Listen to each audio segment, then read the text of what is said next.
In the culinary world, one essential kitchen tool reigns supreme, the cast iron skillet. But amid its weight and upkeep, many people ponder, is it worth the hassle?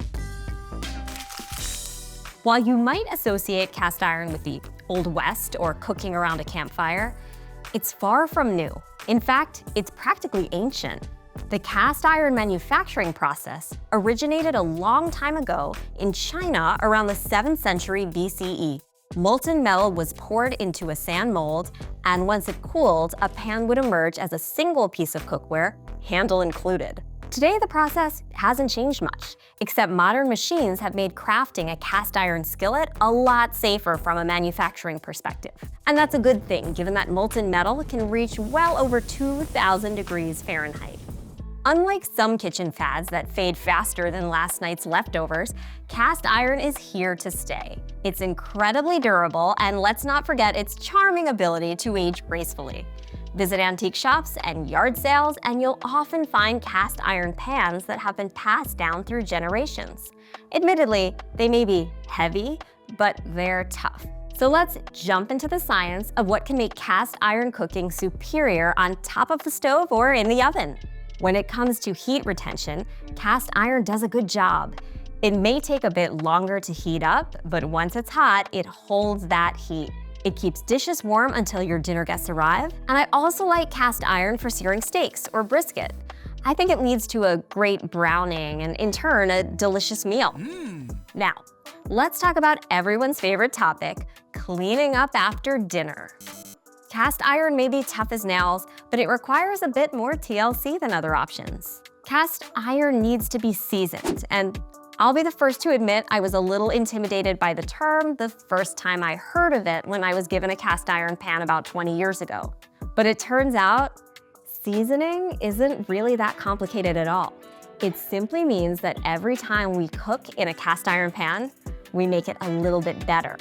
The more we use it, the more the pan will develop a natural slick or patina or seasoning, which releases food easily. And that means a well-seasoned cast iron skillet can develop a non-stick surface.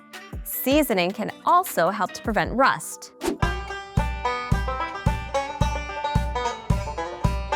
We get you doing like a cowboy, Dana? I don't know how to do a cowboy dance.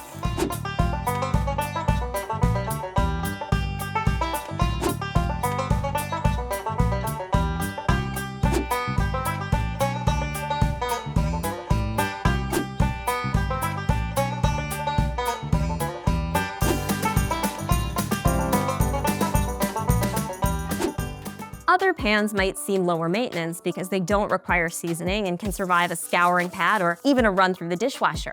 But cast iron isn't exactly delicate, and a gentle sponge with some warm soapy water will keep your skillet looking and cooking like new. But what about the iron in cast iron? Well, a small amount of iron is absorbed into the food, but that's not a reason to be concerned. Just how much we get from cast iron pans varies based on factors like the amount of moisture in the food, the acidity of the dish, and the time it's cooked in the pan. But for those of us who need a little extra iron, and there are a lot of us, cooking in cast iron can be a helpful way to increase your intake. So how do we know when our pan is ready to use? A simple pop and sizzle test. All it takes to find out if it's ready is a little bit of water, pop it on the pan.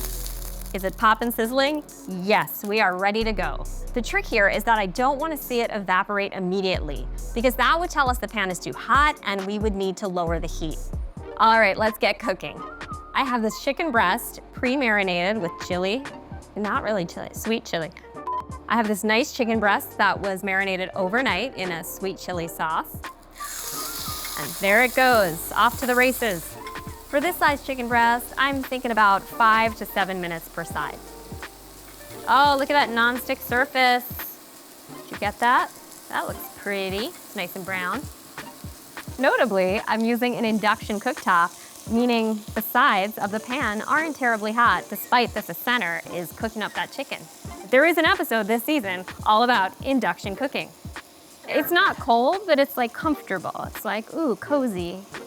We want this chicken breast to get at least to 165 degrees Fahrenheit. Oh, look at that, 165, perfect. Gonna plate this up. throwing chicken around here, and it's ready to eat. For me, it's evident that these sturdy pans are more than just kitchen tools. From their ancient origins to their modern-day versatility, cast iron skillets are timeless titans in the kitchen. So tell me, what is your go-to cast iron dish? This is the episode where I cosplay.